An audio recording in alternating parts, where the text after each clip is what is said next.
Welcome friends. Raja Rani அடுத்த வாரத்தில் என்ன சுவாரஸ்யமான சீன்ஸ் வரப்போகுதுன்றதை பற்றி பார்க்கலாம்.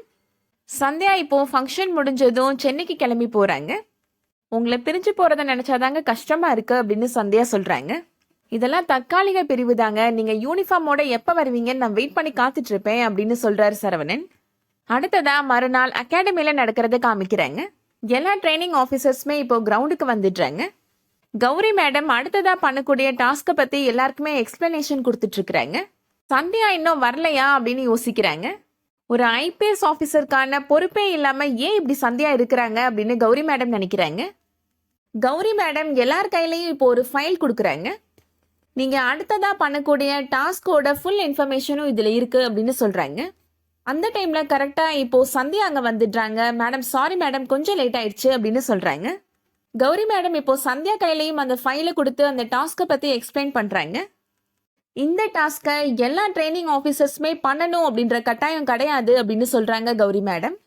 யாருக்கெல்லாம் இதில் பண்ணுற அளவுக்கு மனசில் தைரியம் இருக்கோ அவங்க மட்டும் வந்து பார்ட்டிசிபேட் பண்ணால் போதும் அப்படின்னு சொல்கிறாங்க.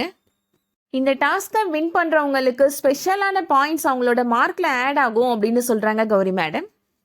பெஸ்ட் கேடட் ட்ரோஃபி வாங்குறதுக்கு அது உங்களுக்கு ரொம்ப ஹெல்ப்ஃபுல்லாக இருக்கும் அப்படின்னு கௌரி மேடம் சொல்கிறாங்க. இப்போ சொல்லுங்க, யாரெல்லாம் இந்த டாஸ்கை பண்ண போறீங்க அப்படின்னு கௌரி மேடம் கேட்குறாங்க. அப்துல் இப்போ அந்த டாஸ்கை பண்றதுக்கு உடனே ஒத்துக்கிறாரு. அடுத்ததா சேட்டன்மே நான் இந்த டாஸ்கை பண்றேன் அப்படின்னு சொல்லிடுறாரு.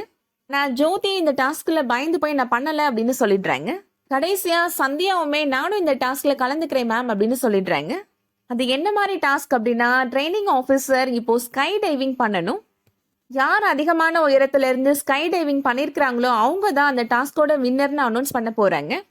இந்த டாஸ்கில் கலந்துக்க போறத பத்தி சரவணன்ட்ட சந்தியா பேசுறாங்க. சரவணன் சந்தியாட்டா சொல்றாரு, கண்டிப்பா இந்த போட்டியில நீங்க வின் பண்ணுவீங்க, எனக்கு நம்பிக்கை இருக்கு அப்படின்னு சொல்றாரு. சந்தியா, அப்துல், சேட்டன் 3 பேருமே இப்போ ஸ்கை டைவிங் பண்றதுக்காக போறாங்க.